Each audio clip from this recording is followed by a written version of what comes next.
You hatch from an egg, somewhere in the African savannah, and the first thing you see is your sibling already standing at the edge of the nest with its beak open, and your mother tearing a strip of meat and dropping it straight into your sibling's mouth. You push forward to get your share, but your sibling turns and shoves its body into yours, pushing you back toward the rim of the nest. The nest is a wide, flat platform of sticks built at the top of a thorn tree, and the edge behind you drops a long way down to the ground below. You dig your feet into the sticks and push back, pressing your weight into your sibling until you've worked your way back to the center, and your mother drops the next piece into your mouth. A few days pass, and your legs get longer. Then one afternoon, something large moves at the base of the tree.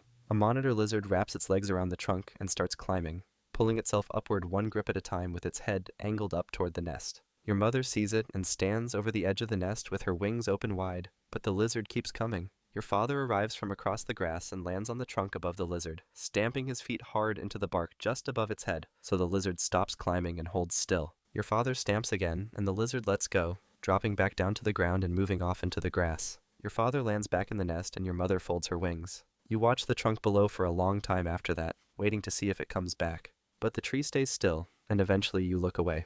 You're a few weeks old now, and your legs have gotten long enough that you can stand at the full height of the nest rim and look out over the top of the thorn tree. Your parents take turns leaving to hunt, and most of the time one of them stays behind. But today, both of them leave at the same time, and the nest is just you and your sibling. A martial eagle circles overhead with its wings flat and its head angled down toward the nest. It drops a little lower with each pass, getting close enough that its shadow moves across the sticks below your feet. Your sibling presses its body flat against the floor of the nest, trying to make itself small. But you need to make the eagle think twice before it commits to a drop.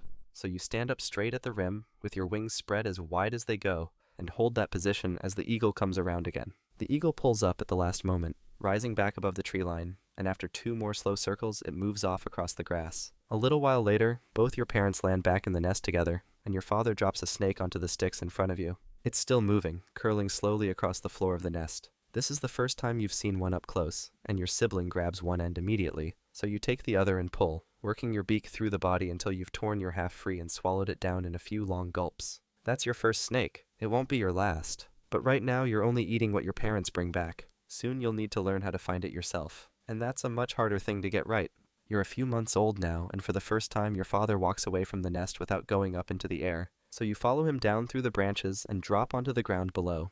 Your legs are long enough to carry you through the grass, but your father's strides are twice the length of yours, so you have to move at a faster pace just to stay behind him. He works across a stretch of open ground with his feet stamping hard into the grass every few steps, driving his weight down to push whatever is hiding underneath up to the surface. A grasshopper jumps out to the side and he pins it with one foot, then picks it up and swallows it without stopping. You want to try the same thing, so you start stamping alongside him, but your legs aren't heavy enough yet to push anything out of the grass, and every stamp just lands flat with nothing coming up.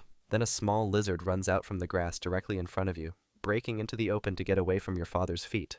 You need to stop it before it reaches the next patch of cover, so you stamp down hard and catch it under your foot. That's your first kill on the ground. But before you can pick it up, your father steps across and takes it, swallowing it in one go and walking on without looking back. You follow him for the rest of the afternoon, trying to stamp out anything that moves, but everything else either goes deeper into the grass or gets to cover before you can get your foot down.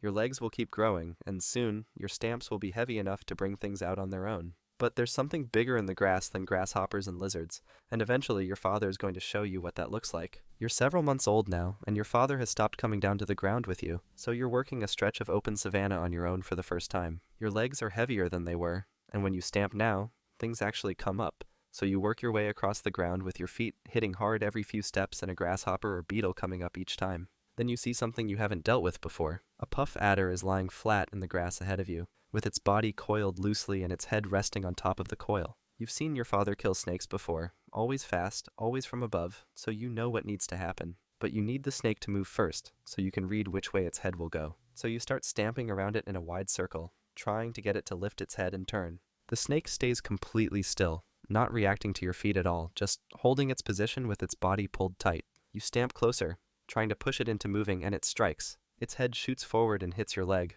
bouncing off the thick, scale-covered skin that runs down your lower leg. Secretary birds grow those scales specifically for this, and that's the reason your father never flinched when snakes struck at him either. So you jump back, reset your position, then come straight down with one foot onto the snake's head and drive your full weight through it.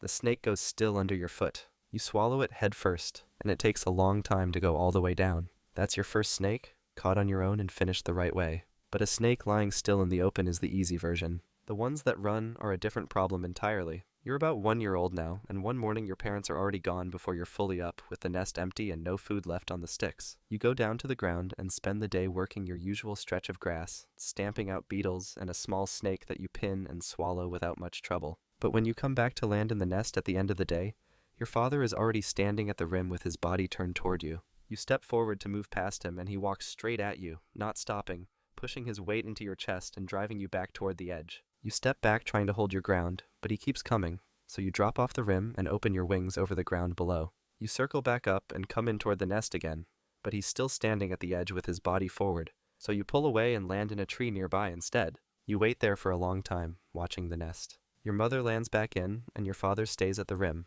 Neither of them looks toward you. In the morning, both of them are gone before you move, and this time they don't come back. The nest is yours to land in, but there's no reason to stay in it anymore because no one is bringing food there and no one is coming back to it. This is how secretary birds push their young out. Not with a fight, just with a walk toward the edge until there's nowhere left to stand. You need your own ground now, and there's a wide stretch of open savanna to the east that you haven't worked before. But ground out here doesn't stay empty for long, and something else may already be using it. You're about 2 years old now, and you've been working the same wide stretch of open savanna for several months, so you know every patch of grass and every good hunting line across it. Then one morning, a younger male walks in from the eastern side and starts stamping through the middle of your ground with his head down, working your grass like it belongs to him. You need him to understand that it doesn't, so you walk straight toward him with your head low and your wings held slightly out from your body. He sees you coming and turns sideways with his wings pulled wide open, making himself look as big as he can. But you don't stop walking.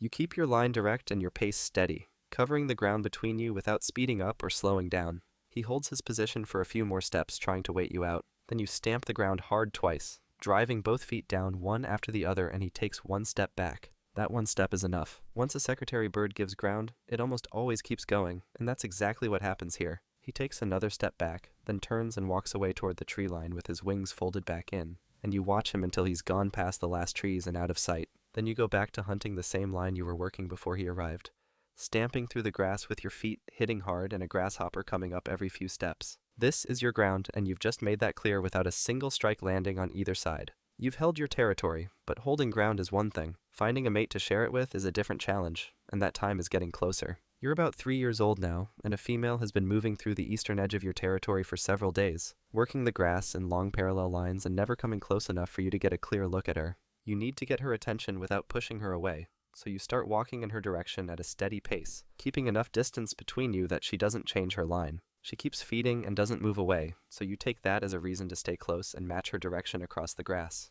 You walk beside her for a while with your body parallel to hers, and after a few minutes, she slows down and stands still. That's your chance, so you step in front of her and start the display, dropping your wings open to both sides and rocking your head forward and back with your crest, feathers fully raised above your head. She watches you with her body still and her feet planted, but she turns and walks away before you finish, so you fold your wings and follow, keeping your steps steady and your pace just behind hers. You don't rush. After a while, she stops again, and this time you circle around her slowly with your wings open and your head rocking, completing the full circle before she moves. She steps toward you when you come around to face her.